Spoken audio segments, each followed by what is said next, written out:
You write, slavery did not die. It evolved.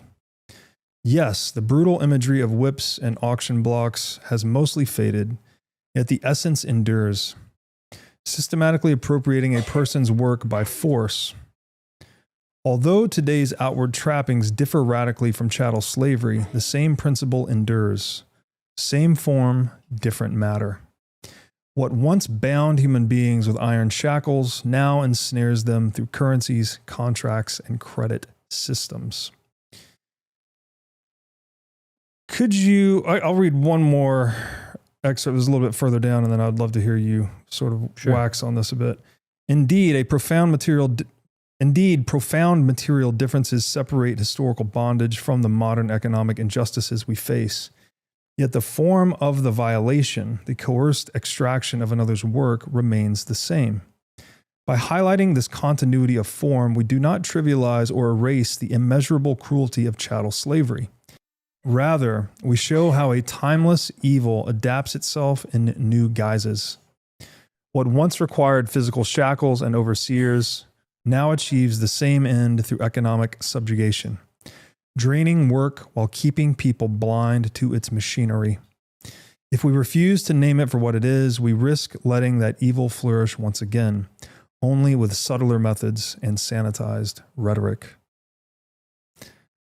Great example of just your writing. It's not, again, not analytical philosophy here. You're writing something very compelling.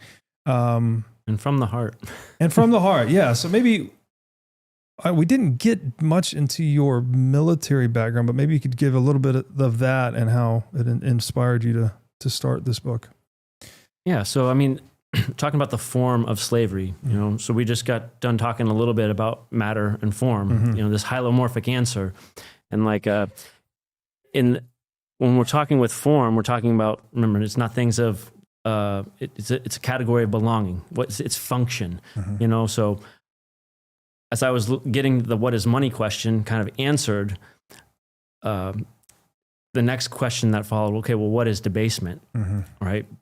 They're debasing the money. They're printing the money. The money supply is expanding. Okay, well, what does that do?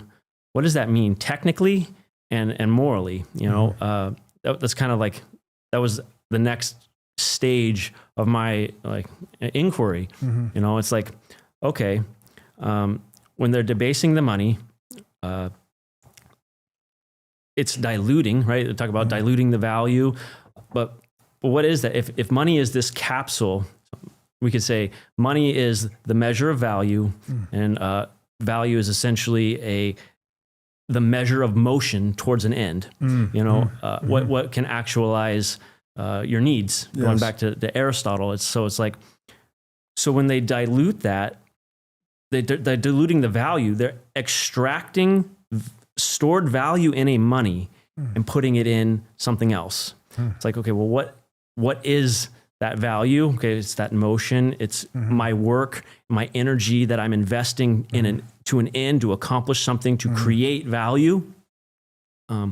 So by taking the value, like that is taking your work. That's taking your labor. That's taking your productive energy. Yeah. You know, because like that's the form of debasement. And I was like, that's the form of slavery. You know, so when we're understanding the form, we have to, Aristotle was that we were stripping away all the accidents. You know, which is the individual instances of a thing. Anything that could be different.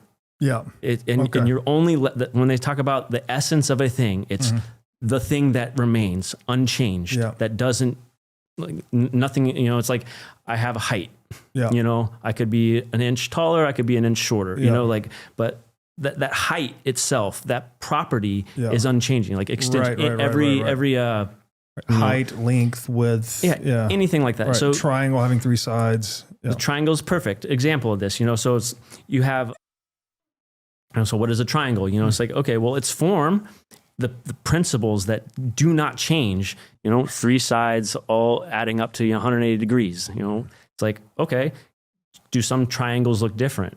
Yeah, they can be bigger, smaller, they can equilateral, they could be a right angle. It's like, yeah, those things change and different, but that's not the essence of a triangle. That's not how you define it. Yeah. So when we strip away all the accidents of chattel slavery and we strip away all the accidents of, debasement, you have the exact same essence. Yeah. That connection. And it's like, that is such a powerful truth. And it's a truth that, like, we cannot lose sight of that. Yeah. Like this, it's not some, oh man, they're debasing our money. It's just kind of unfortunate. It hurts a little bit, but we put a little inflation, whatever, I guess, whatever it takes to keep, a society going. It's like, no, all those justifications, they do not override this immoral, injustice. Right. And it's like, nobody would be like, oh, it's a little slavery is okay. Like, like I got a couple slaves in the back. Like no one would say like, oh, that's okay. Yeah. It's today. Today. Yeah. Like, but that warrants the same principled rejection. Yeah. And it's like, if people can see that, I don't know. That's what, coming back to this leadership thing with the military, it's like, what's a cause worth dying for? I deployed twice, went overseas to fight in the forever wars. My country asked me to, rationalize and come to terms with my mortality. What does it mean to risk your life for your country? What does it mean to, be willing to sacrifice yourself for something greater than yourself?